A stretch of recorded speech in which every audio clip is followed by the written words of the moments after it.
Okay. Looks like the rush has subsided.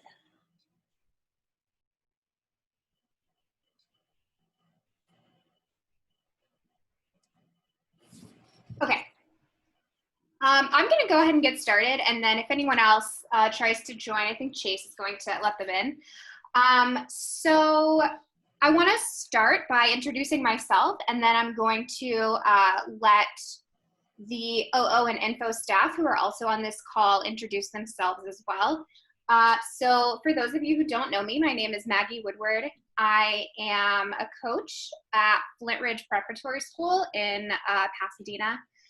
I have been coaching OO and info for, oh my gosh, math. I graduated high school in 2008, so since then, and I also competed in OO when I was in high school before Informative Speaking was a high school event, and I did info in college as a competitor at Western Kentucky. So I have quite a bit of experience with these two events, and I hope that what I have to say today will help you all as we try to adapt to a really tumultuous time. But I think that tumultuous time, these two events, oratory and info, when it comes to like talking to the community about how we should or how we can handle events like this, I really believe that OO and info provide such a unique platform for y'all to be able to talk about these things.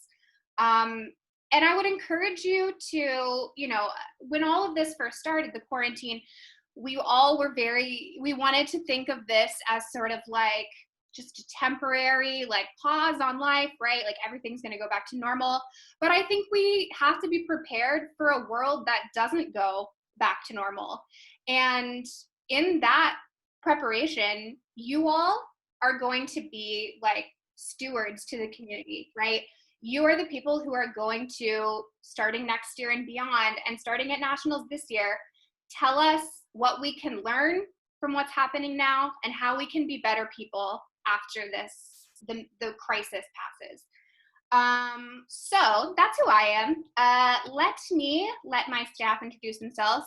I am just going to call on you. So Rachel, will you start? Hello. My name is Rachel West. I'm the current director at Cypress Bay High School in South Florida. I competed on the college circuit. I never competed in high school, which is kind of an anomaly, but I competed on the college circuit in ADS. I had lots of fun and success there. And then I coached at Western Kentucky University in platform events, persuasion, ADS. If you don't know what ADS is, it's after dinner speaking, which is very much like the college version of oratory. So they're very applicable. I also competed in info, informative speaking, and then I've been at Cypress Bay for the last 2 years, coaching oratory and info there and having a blast.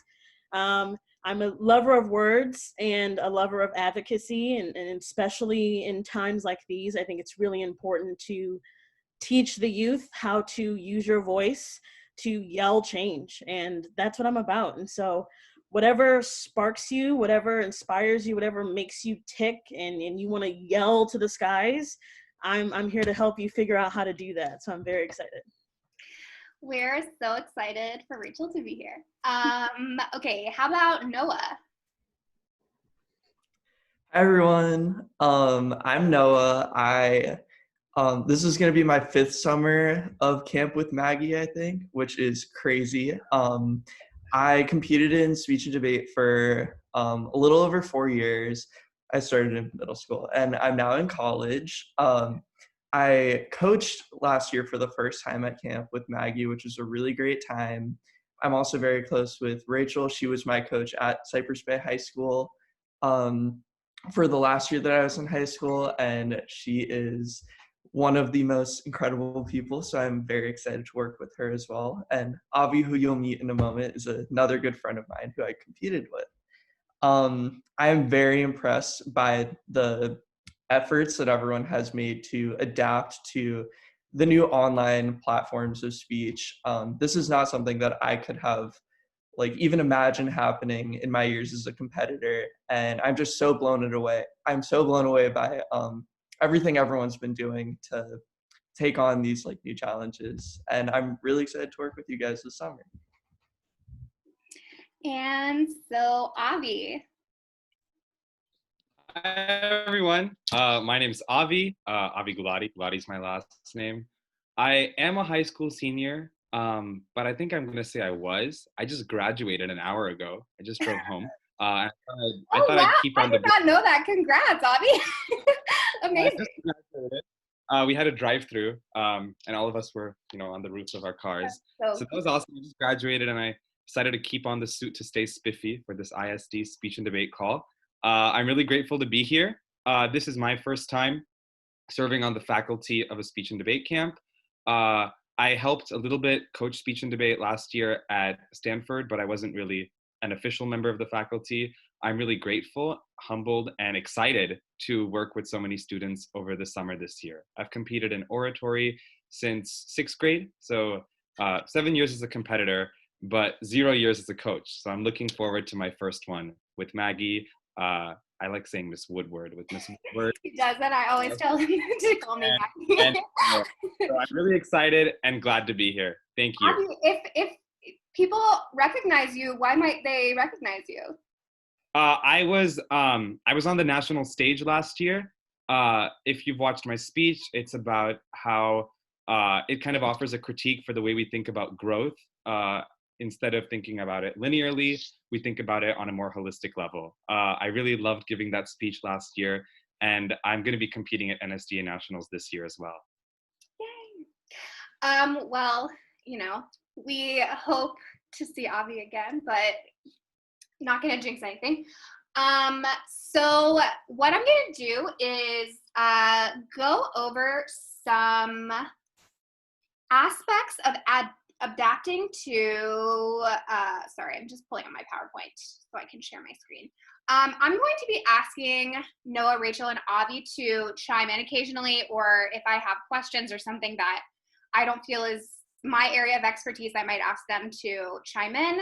And I'm also totally open to questions from people who are part of the call towards the end. So with that, let me start the slideshow and share my screen.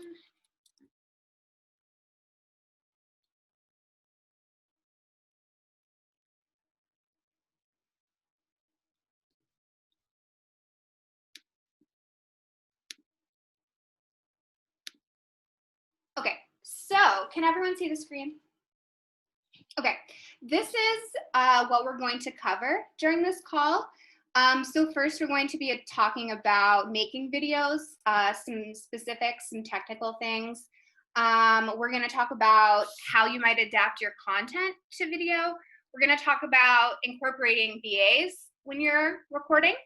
And then we're going to talk about just some general speaking things that I find are less like intuitive than people think, especially what it means to have a speech pattern and how you can go about sort of undoing that. So,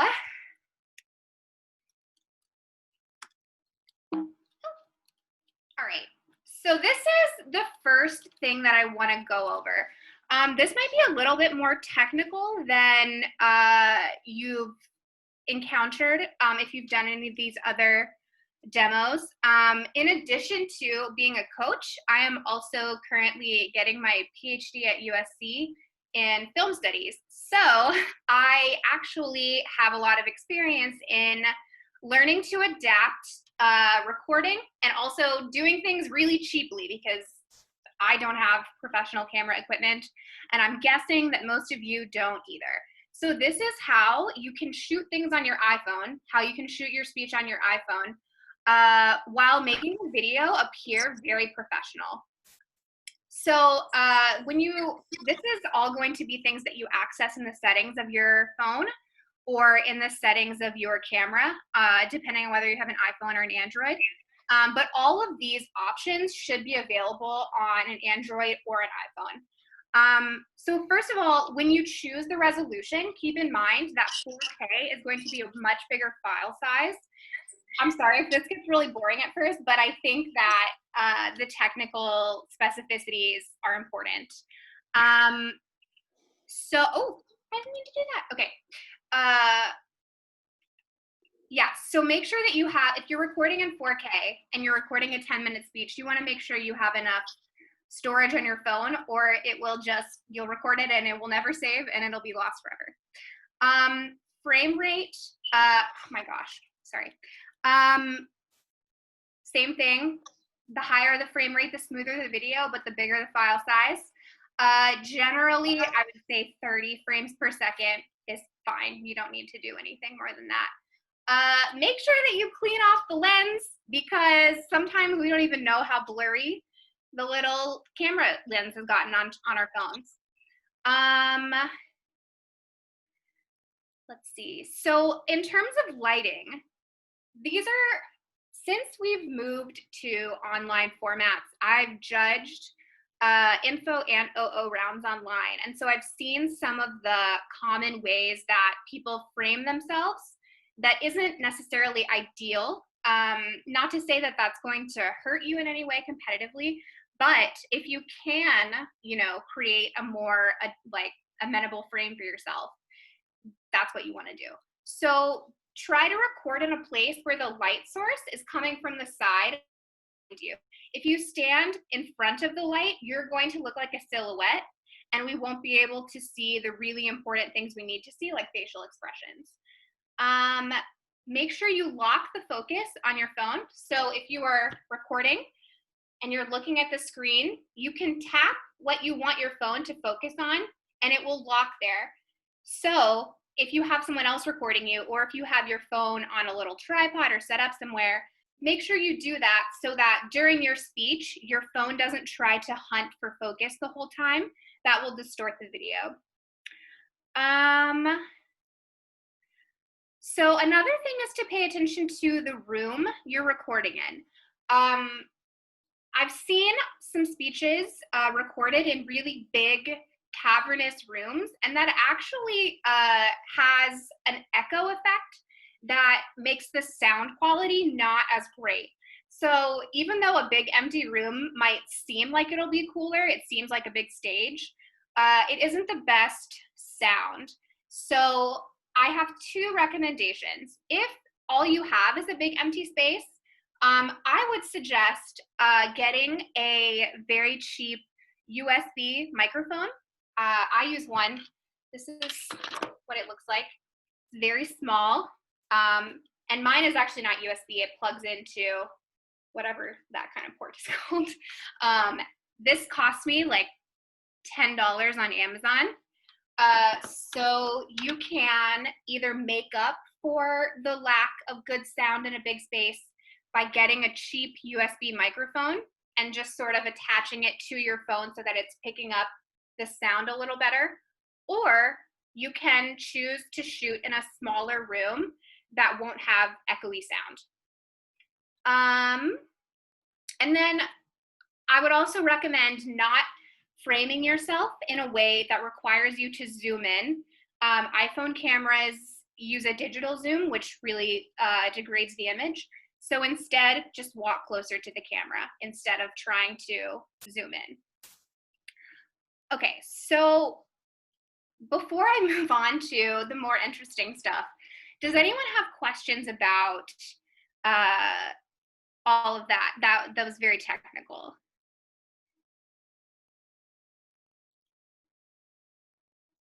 Okay. Oh, sorry. Oh, Elizabeth, hi. What's up? This might be a stupid question, but where do you like change all those settings on your phone? That is not a stupid question. Let me grab my phone really quick so I can tell you specifically. Do you have an iPhone? Yes. Okay, one second.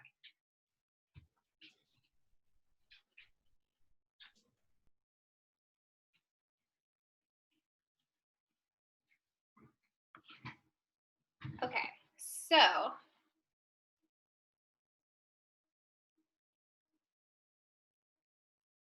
if if you open your camera,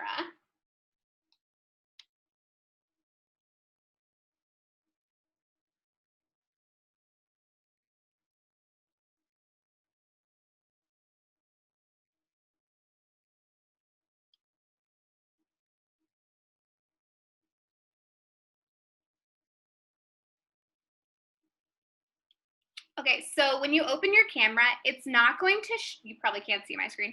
It's not going to show you the options unless you move to video. So once you scoot it over to video, in the very top, there's a little thing that says 4K 24 for me because I have mine set to record in 4K and 24 frames per second. So you just have to click that little thing up there to make those changes. If it doesn't work from that screen, you just have to go in through your settings and go to the camera, but it won't show you all the video options until you move it over to the video setting. Does that make sense? Yes, thank you. Any other questions about that? I have a question. Sure. So is Oh, Corey, what's up? Hi, Maggie. So is the recording for Nat still on, like, you have to record on the website itself? Because that's how TOC was. So you weren't really able to, like, record and upload your video. So are you still able to change all the cameras and such, like, on the website itself? Good question. Yeah, no. Sure.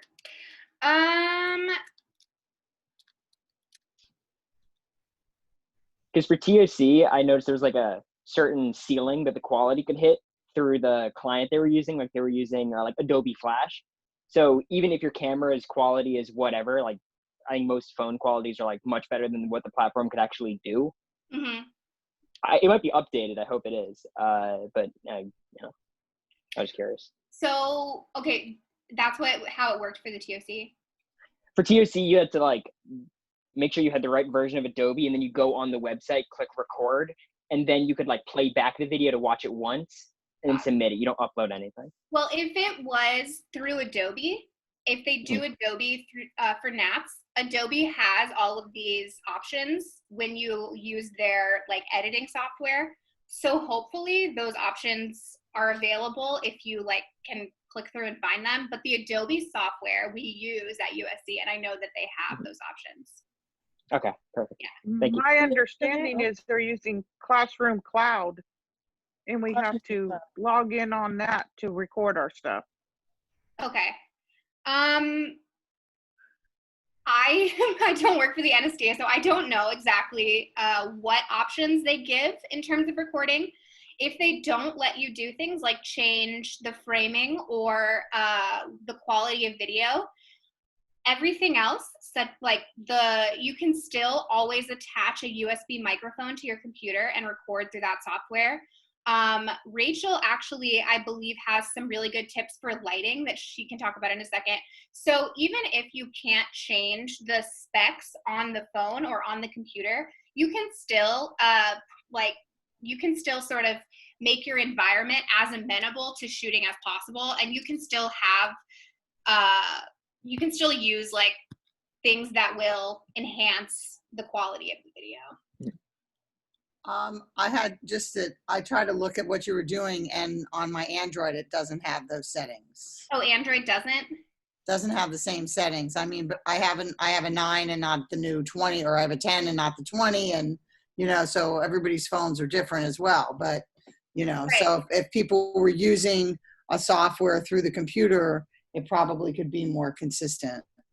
And usually the settings that I recommended are usually the automatic settings on most video recording software.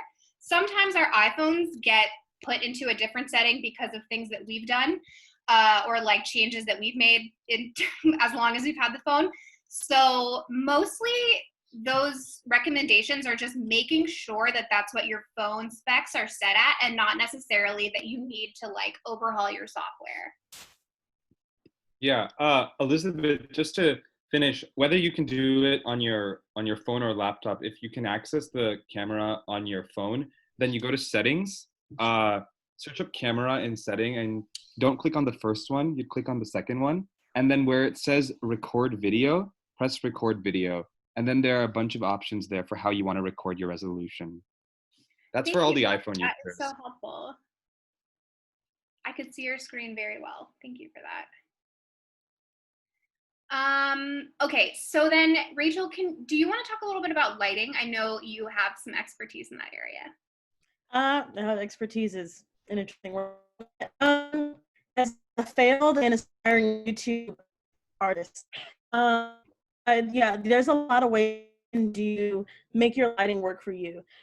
Just to backtrack, if you are Nats track and you're using that cloud classrooms platform, recording on your iPhone specifically will only allow you to do 10 minutes. So if you're a grace period performer, you either gotta check that or go do your laptop. But the really big thing, the really important part is that your main focus of light is in front of you. I actually set up what I'm doing right now as a kind of a good metric for you to use. All of the lights in my bedroom are off, except for one lamp that the shade is off in front of me. And this is all the illumination you really need for recording your videos. You can see my eyebrows, you can see my face, my facial expressions. That's really all you need. They don't need to see the 3 pores on your left cheek. It doesn't need to be that detailed. You can have, ladies or fellas, if you have a makeup mirror, that makeup vanity lighting will also work as well. But the main focus is that even it's nighttime. Like, this is South Florida, 9:30 p.m., and I'm still as bright as day. If you are recording in the daylight, I would say that use your daylight to be the main focus in front of you, and then let that artificial light be at an upwards 45-degree angle. So if you want to picture it like you're standing in front of your window, the sun's coming at your face, and then get a lamp.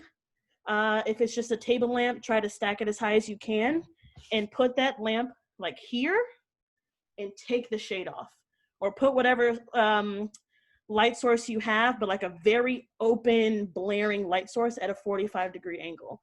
Because what that's going to do is create a nice shadow to your face so you're not washed out.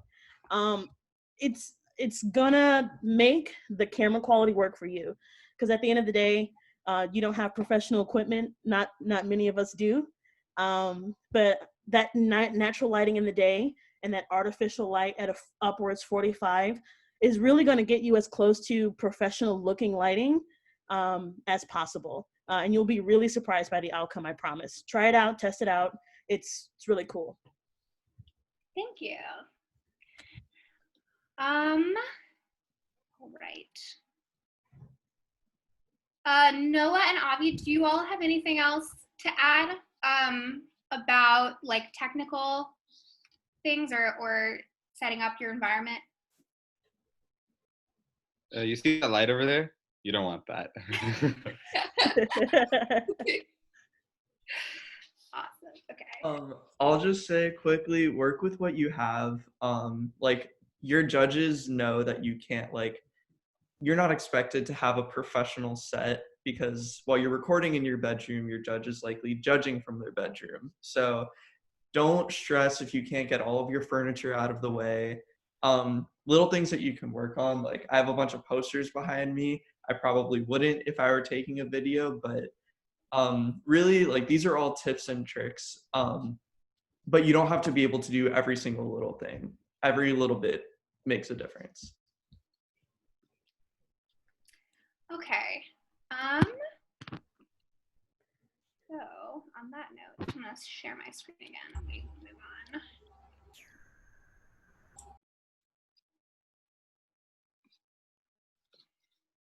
Okay, so these are some rhetorical tips, as in ways to adapt your written speech to performing on video or performing in front of people.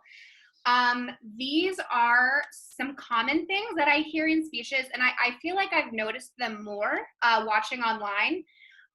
So a couple things to be careful of.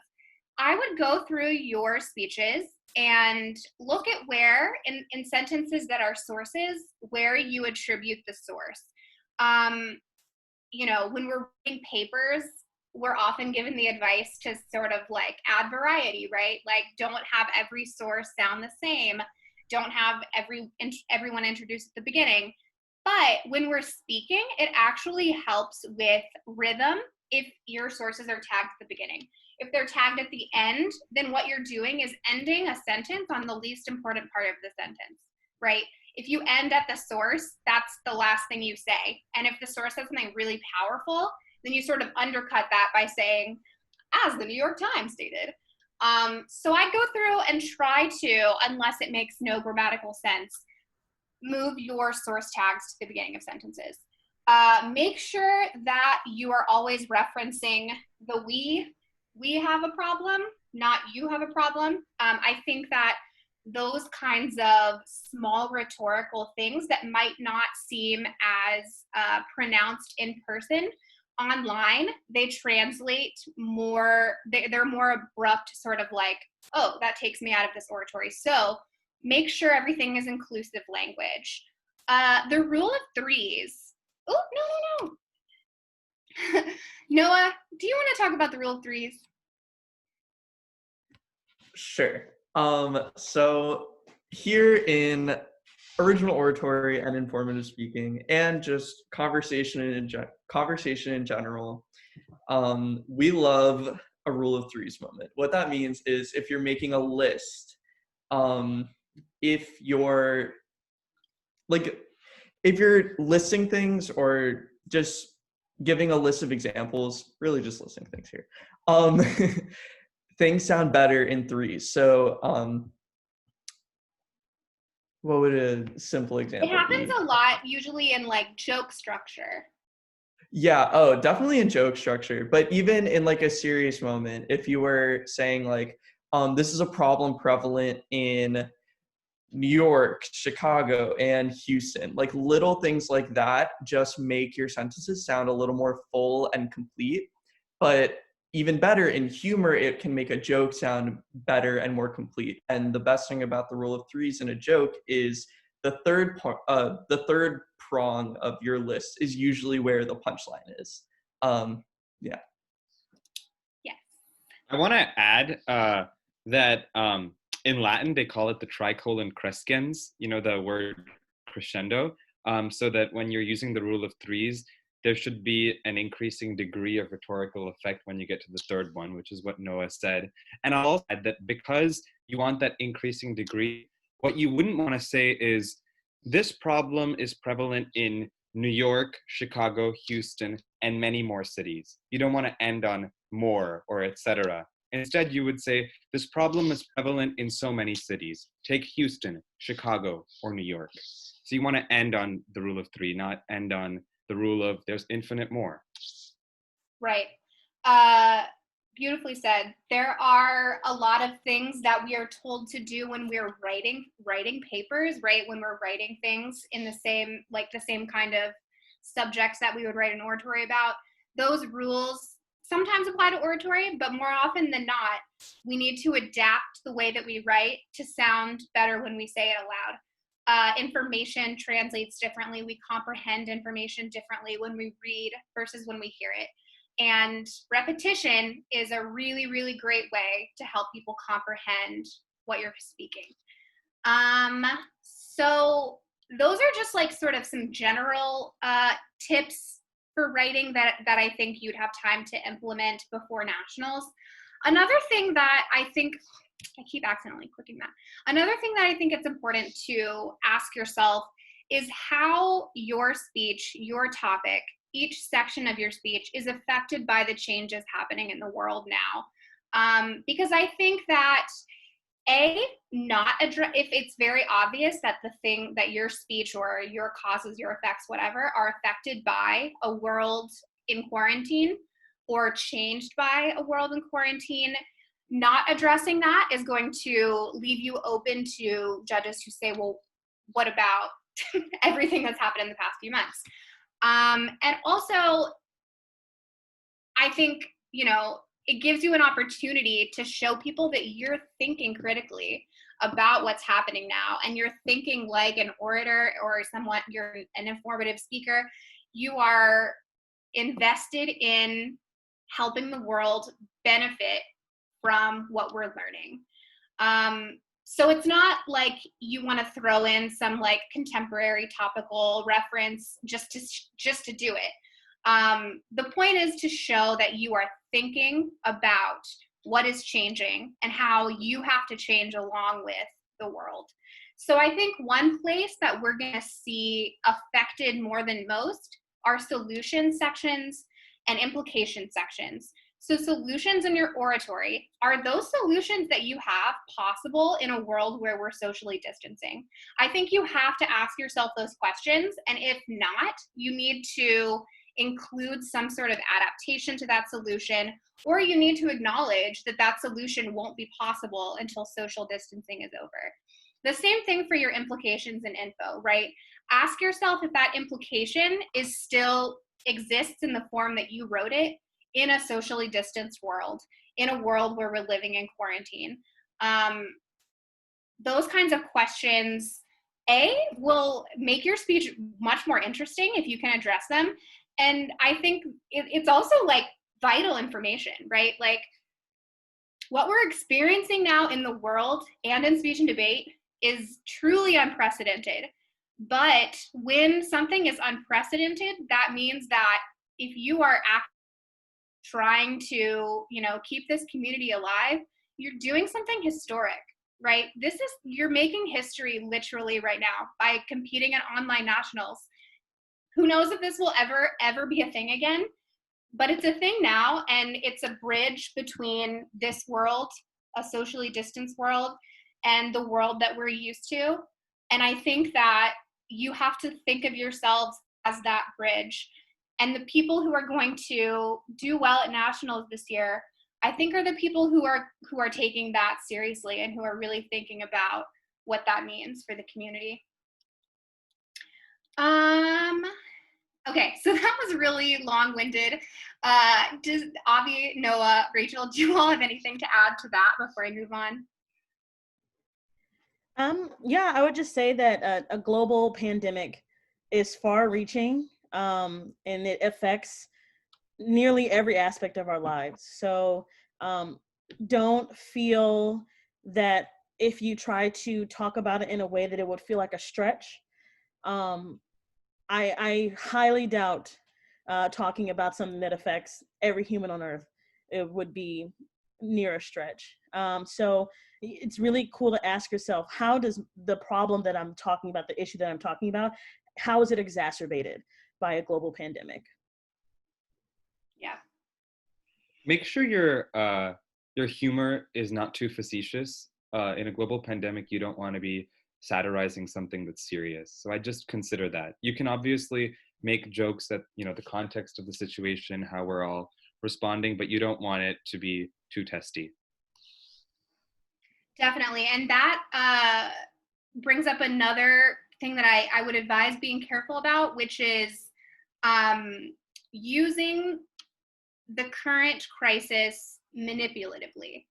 And I don't mean that anyone would have like malintent in doing something like that. I just mean that your words and your tone are going to be important, and you don't want it to seem like you are capitalizing on a tragedy just to communicate something tragic. Does that make sense? Okay. So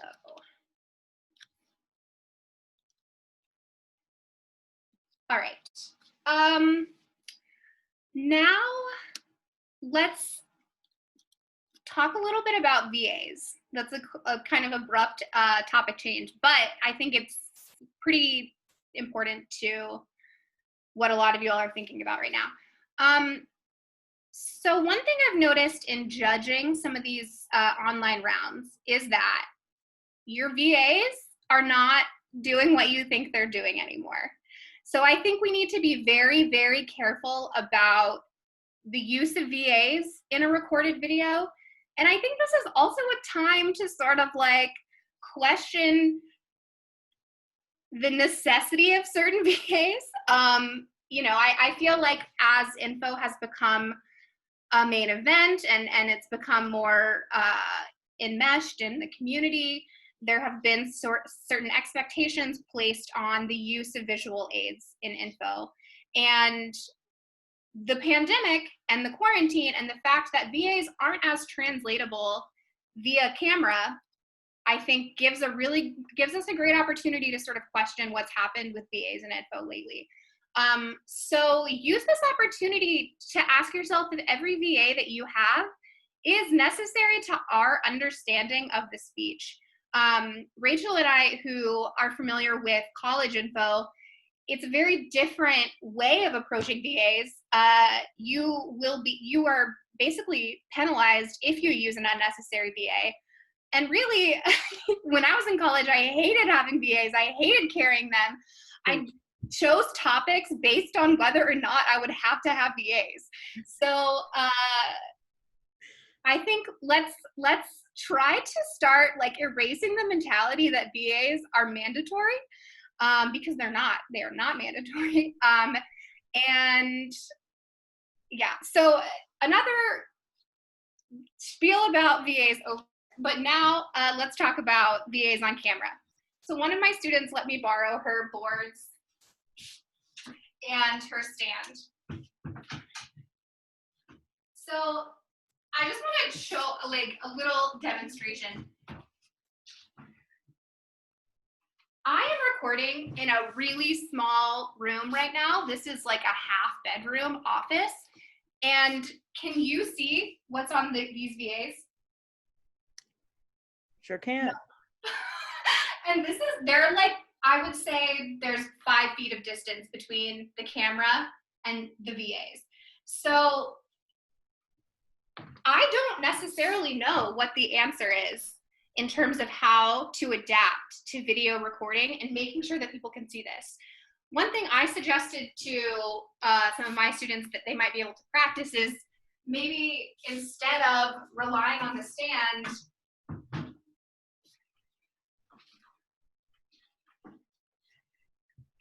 being able to, you know, if with a smaller board, pick something up and hold it closer to the camera, or having not boards, but physical objects if you're trying to demonstrate what something looks like.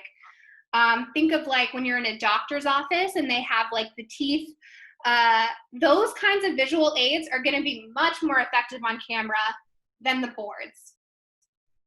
I feel like Rachel, Avi, and Noah might have more info. So do you guys have suggestions? So I have been critical of the VA norms for a very long time, just in speech in general. My senior year at a very important tournament, I lost my VAs halfway through and was maybe upset for 5 minutes. And I think that we all get to do a very similar reevaluation. Miss West is laughing because she was there for that. But it really did make me realize how much we tend to use our VAs as a crutch. And I think that this is really a great point to reevaluate. Something I've noticed about VAs on camera is it's a lot harder to tell what was printed and what was drawn. And for a long time, I have loved an arts and crafts moment. So if you are artistic, I really think if you can make something small that can be held up to the camera, because the big challenge with making things at home is usually, how do I put it on such a big board? Now is really the time to use that as a strength.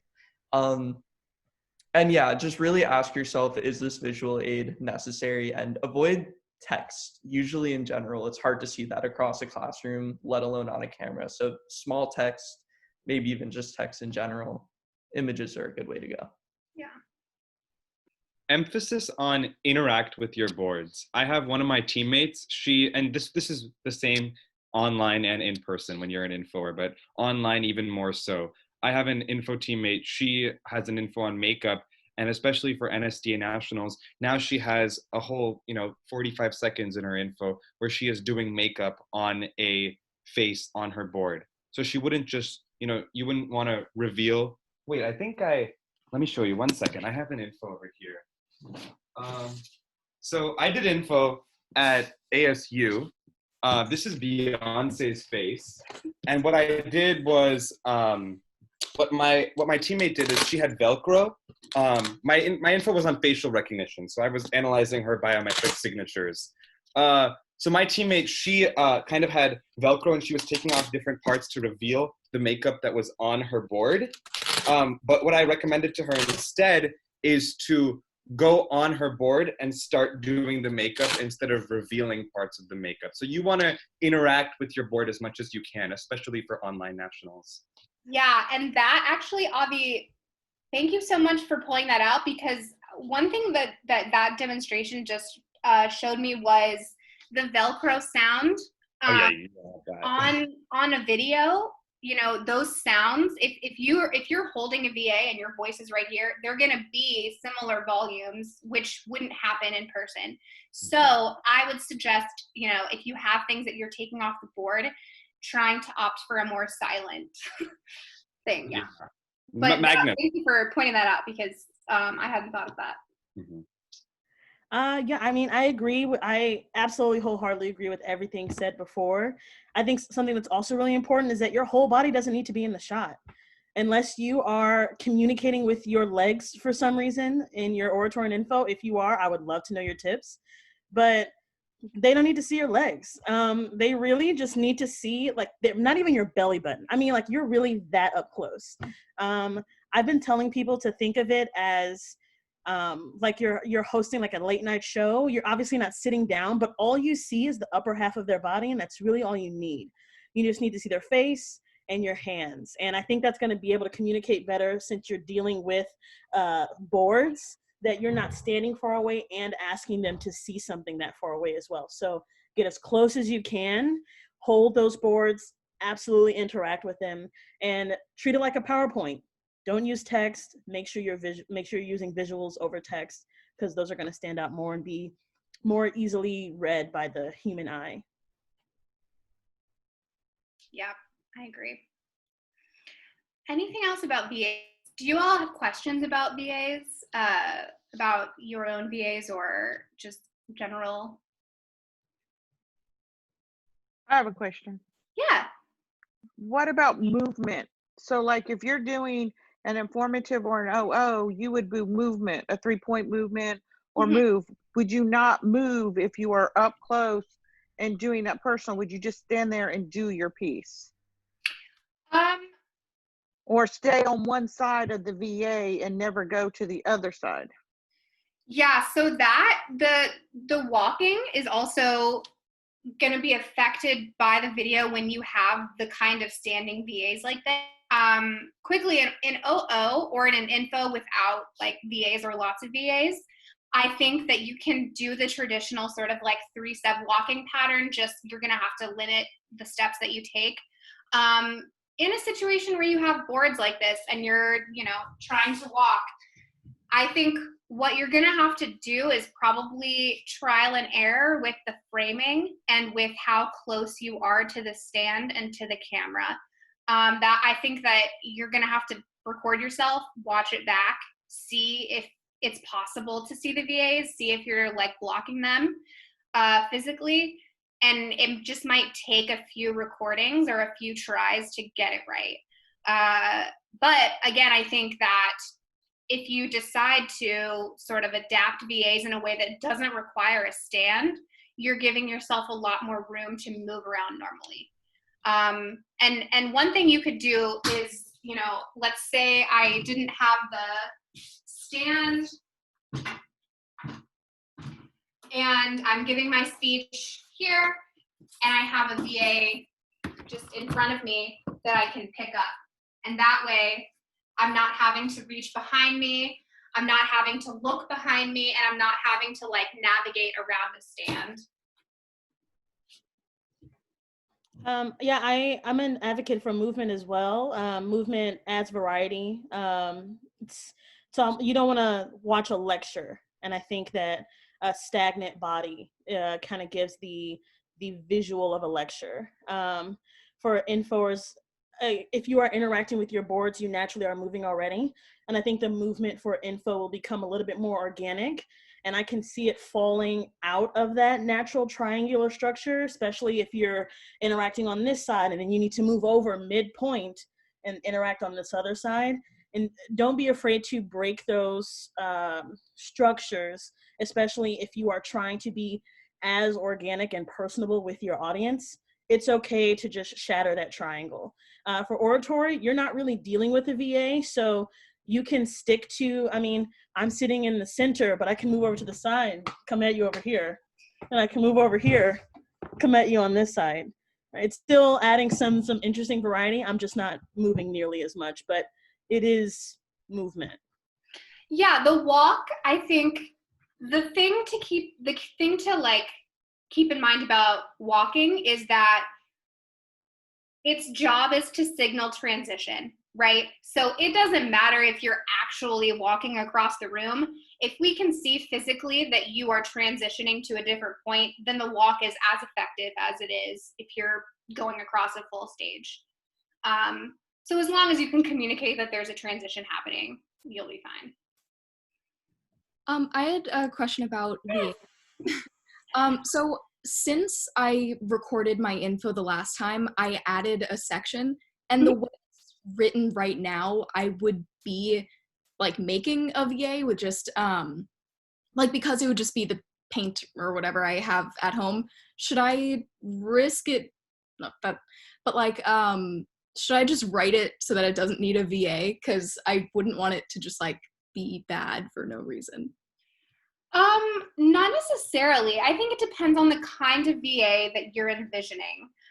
So, you know, if it's a picture, I think all you have to do is not put it onto a giant board, right? If you just want to show a picture, you can just pick that up off the desk and hold it. Do you know what I mean? So like those kinds of adaptations, I don't think are a problem at all. And I think if you needed a VA to show something like that, then the trick is just not feeling the need to like put it on the kind of surface you would if you were standing 20 feet away from an audience. You know what I mean? Yeah. Does that make sense? Yeah. Okay. Thank you. I have a question. Yeah. What's up, Adam? If we're moving in our piece, should we have a family member be moving the camera to follow us, or should we have it started farther back and just see us moving across the picture? That's a great question. I think you can do it both ways. If you are lucky enough to have someone willing to record you, then I would suggest, I don't think that they should necessarily be holding the camera because then it might shake. But if it's a stationary sort of on a surface object and they can shift the camera a little bit, that's, you know, there's nothing wrong with that. If you can fit in the frame, and like, for instance, if I were using this room to record in and I'm standing here, I could go right over here, take one step, and now it's like I'm on the other side. One step back to the middle, one step over here, right? So you don't have to move the camera. The benefit of having someone else record you is that you have a live audience member. And you know, since we've all spoken in rooms where it's just us and the judge, and then there's other rooms that are full, we know the difference between those two kinds of performances. So, you know, create the best circumstances for yourself to get the most energy out of your performance. If that means having people watch you, great, but make sure that your eye contact is with the camera instead of making your eye contact with the people in the room with you. Awesome, thanks. Mm-hmm. Okay, so now I want to we're running out of time a little bit, so I might not show all the videos that I have, but I want to talk about speech patterns, because if you have a tendency to fall into a speech pattern, I think that tendency becomes more pronounced in a recording. So I want to talk about ways to avoid that and what a judge means when they tell you that. So the first thing is the speech pattern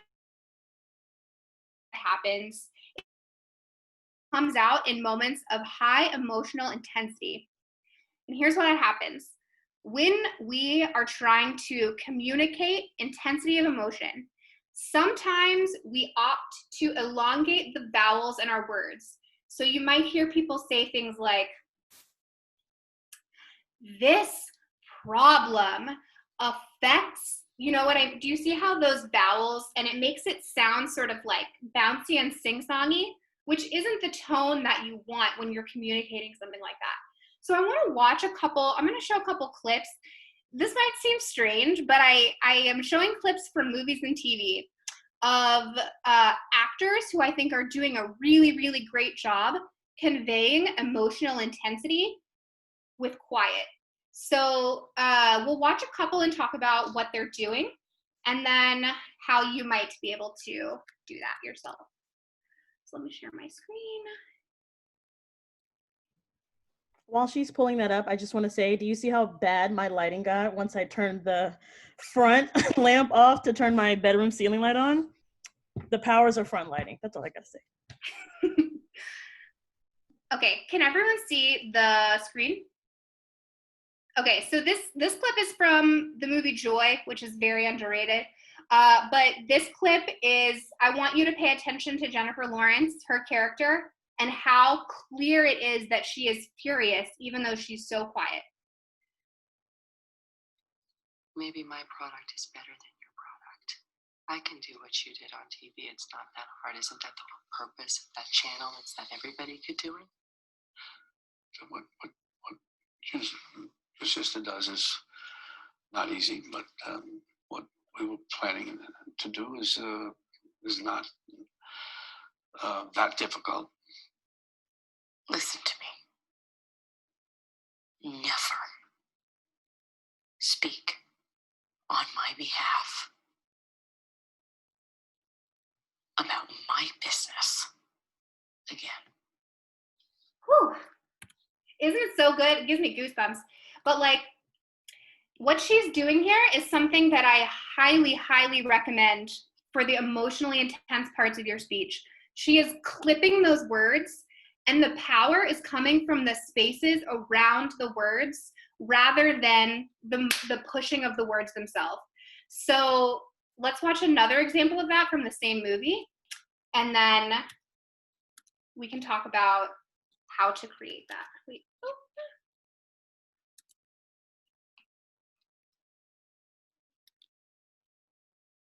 Is my screen still sharing? Maybe my product is better.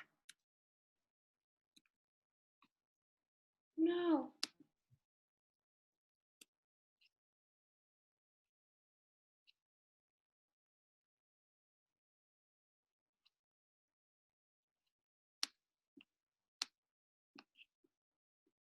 Sorry, my computer like froze for a second.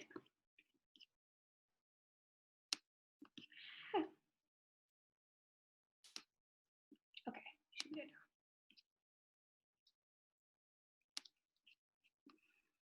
Okay, you all can see the screen.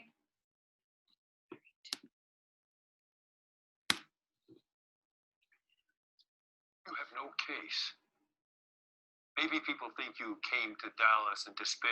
So pay close attention to her face, her facial expressions, and the clipping of the words.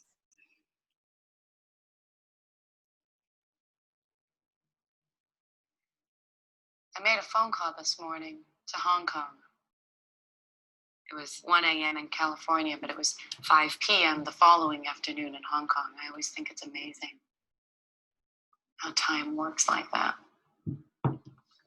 But I was fortunate enough to get on the phone with Mr. Christopher, who I found to be very friendly, which was surprising because I really haven't found the gentleman in California to be very nice, considering we're all in business together. Welcome to the world of business, I guess. I told Mr. Christopher that the reason that I was calling was to discuss the differences in the designs of our products. But I quickly learned that Mr. Christopher has no idea if his Hong Kong patent for a self-ringing mop is worth anything, or if it even works, because they have not made or sold a single mop, unlike us, who have sold over 200,000. And I've paid you over $50,000 in advanced royalties on behalf of Mr. Christopher. Blood money from my family and my second mortgage. Okay. Do you see sort of the technique that I'm talking about here? One thing that students struggle with sometimes when it comes to avoiding a speaking pattern is that the speech is memorized. So when something is memorized, it can become so second nature to us that we forget that we are telling whoever is listening something that they've never heard before. But these are also actors who are delivering memorized lines as if they were saying them for the very, very first time. So that's what I want you to think about when you are trying to avoid a speaking pattern, or just in general when you're delivering your speech. How can I make this sound like I'm saying it for the very first time, even though I've said it, 50, 100 times this year, probably way more than that. And how do I make that emotion seem contemporary to this particular moment? So avoiding elongating those vowel sounds is one way to do that. Clipping the words so that you're focusing on the silence around them is another way of doing that. And then also creating like vocal variety in terms of speed and volume. So another thing that was happening there was certain parts of that little monologue were fast, right? The less important information. And then the moments that were supposed to be emotionally powerful, she slows down. So let's watch one more. This one might be familiar to some of you all. Let's watch one more that does a really good job of this. And we'll talk.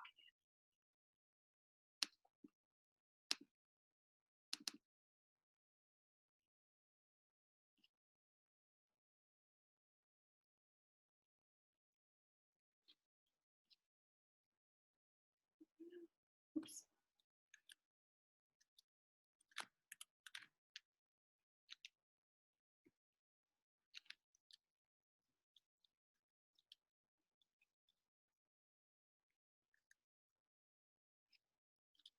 I'm gonna skip to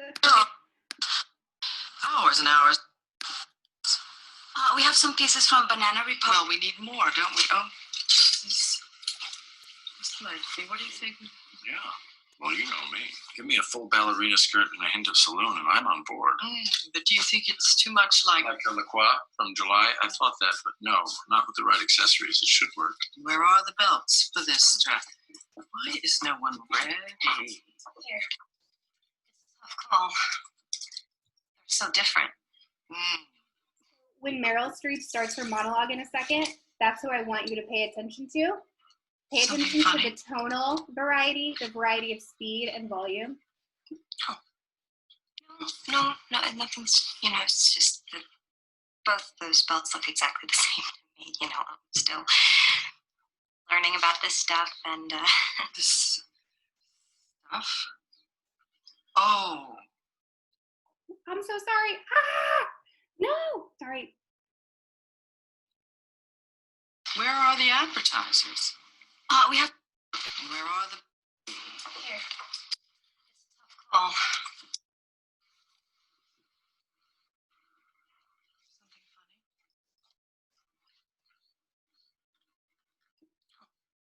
Something funny? No, nothing's. It's just that both those belts look exactly the same to me. I'm still learning about this stuff and. This stuff? Oh. Okay, I see. You think this has nothing to do with you. You go to your closet and you select, I don't know, that lumpy blue sweater, for instance, because you're trying to tell the world that you take yourself too seriously to care about what you put on your back. But what you don't know is that sweater is not just blue. It's not turquoise. It's not lapis. It's actually cerulean. You're also blithely unaware of the fact that in 2002, Oscar de la Renta did a collection of cerulean gowns. And then I think it was Yves Saint Laurent, wasn't it, who showed cerulean military jackets? I think we need a jacket here. And then cerulean quickly showed up in the collections of 8 different designers. And then it filtered down through the department stores and then trickled on down into some tragic casual corner where you no doubt fished it out of some clearance bin. However, that blue represents millions of dollars and countless jobs. And it's sort of comical how you think that you've made a choice that exempts you from the fashion industry when in fact you're wearing a sweater that was selected for you by the people in this room from a pile of stuff.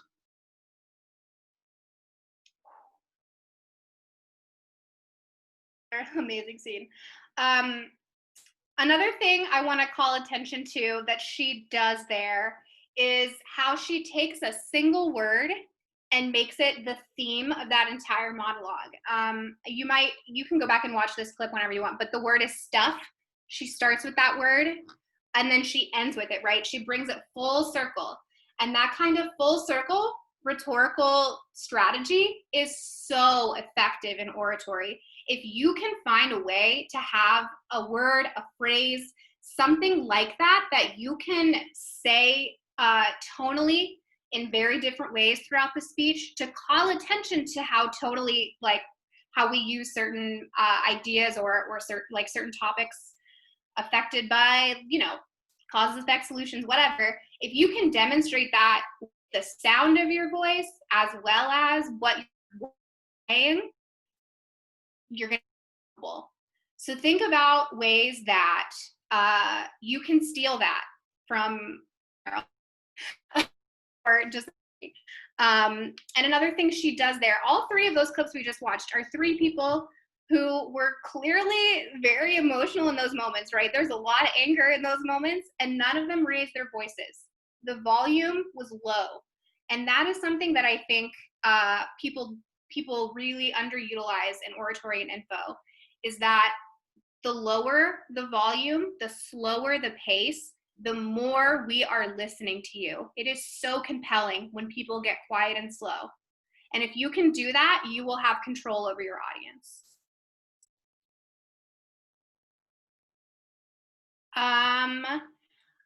We'll watch one more clip from a comedy, to show how you can use these same strategies to create humor, and then we will wrap up.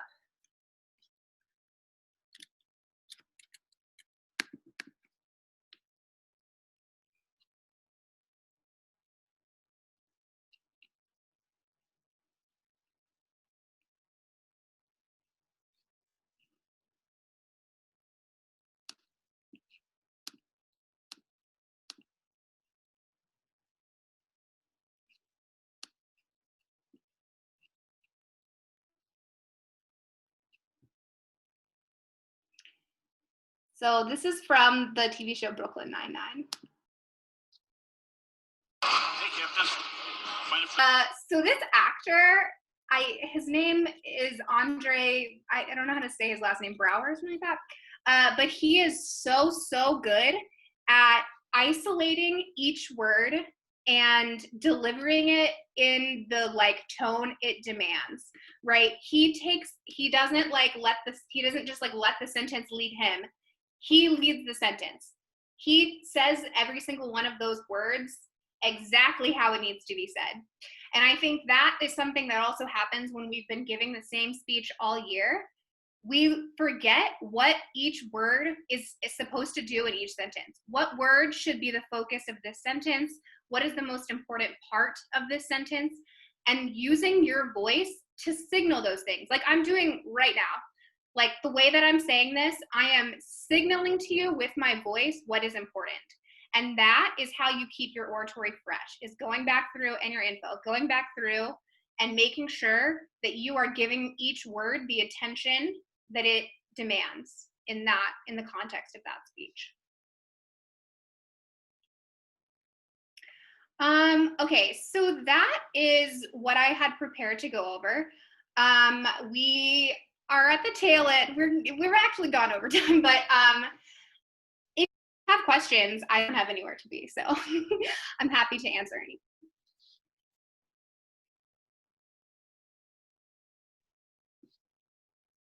Or if I think Avi had to go, but if Noah and Rachel want to add anything. feel free. I just can't stress enough how important it is to go back over your speech, content-wise and delivery-wise, and refresh yourself with what is on that paper and what is coming out of your mouth.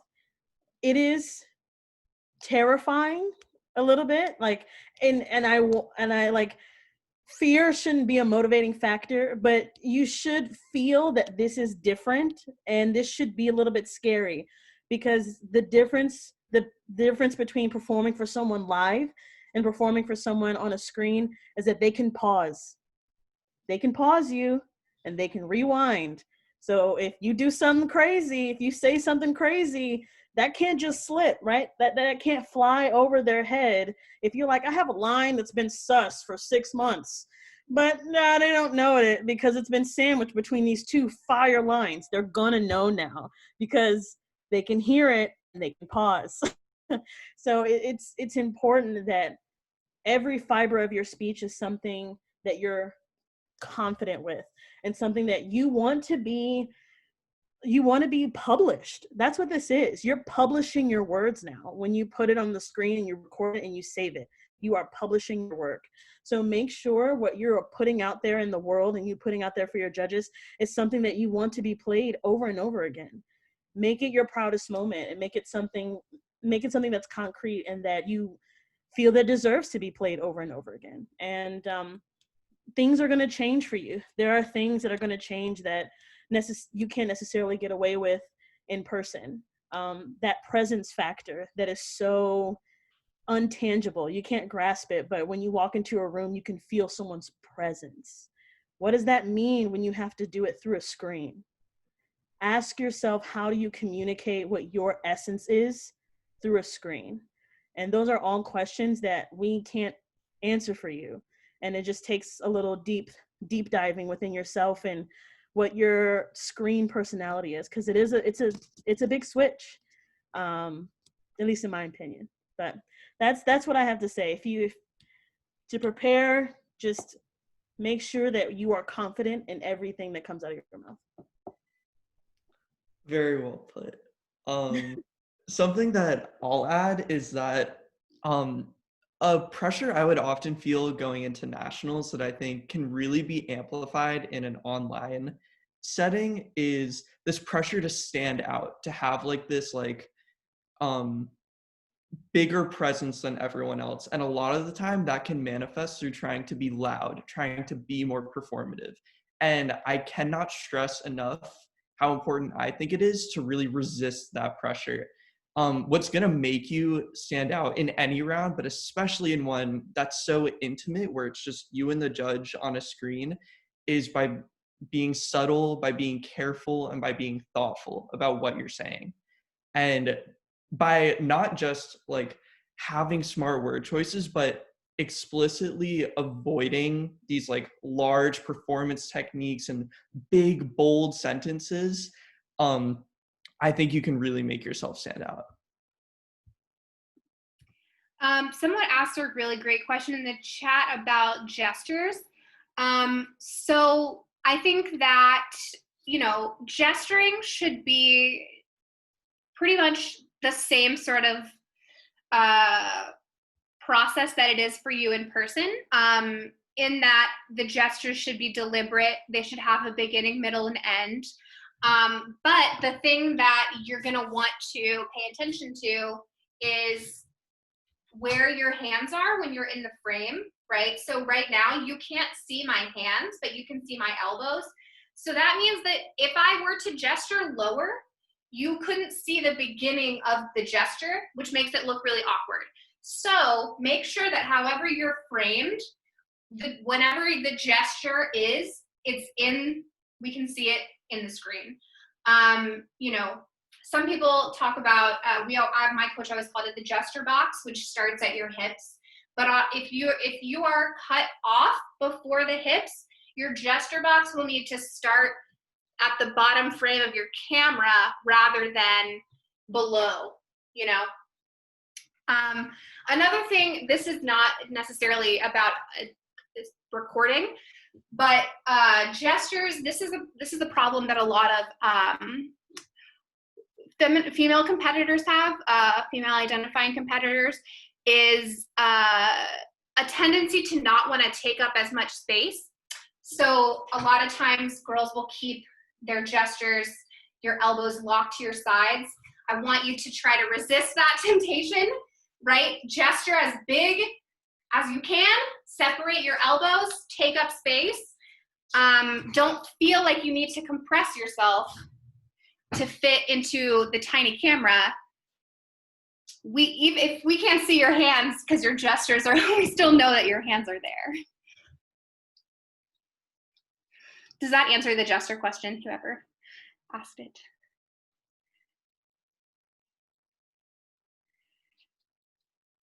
Do y'all have any other questions?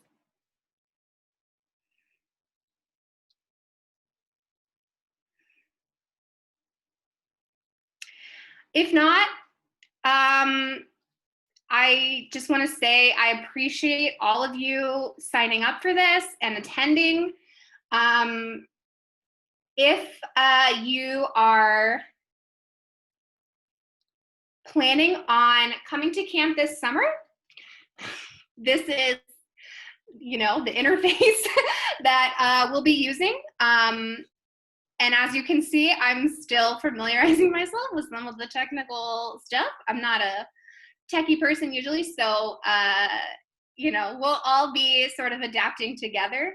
But I think one thing that is always very important to me when running a camp is that there's still an environment of camaraderie, community, mutual support. That is something that we will, you know, work really hard to maintain in a world where we're online. My dog is barking. I don't know if you guys can hear it, but we can get through this. And I feel like oratory and info as events are very adaptable to online instruction.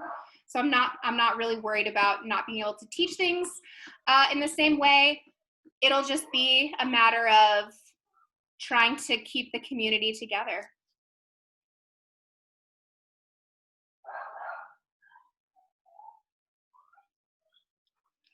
If anyone has questions that they don't necessarily ask publicly here, I'm going to type my email address in the chat. You are welcome to send me emails with questions.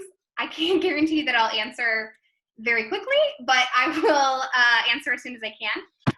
So this is my email address. If anyone has questions, you can ask questions about anything that I went over here or about camp. Oh wait, I only sent that. I sent that privately to one of my students, sorry.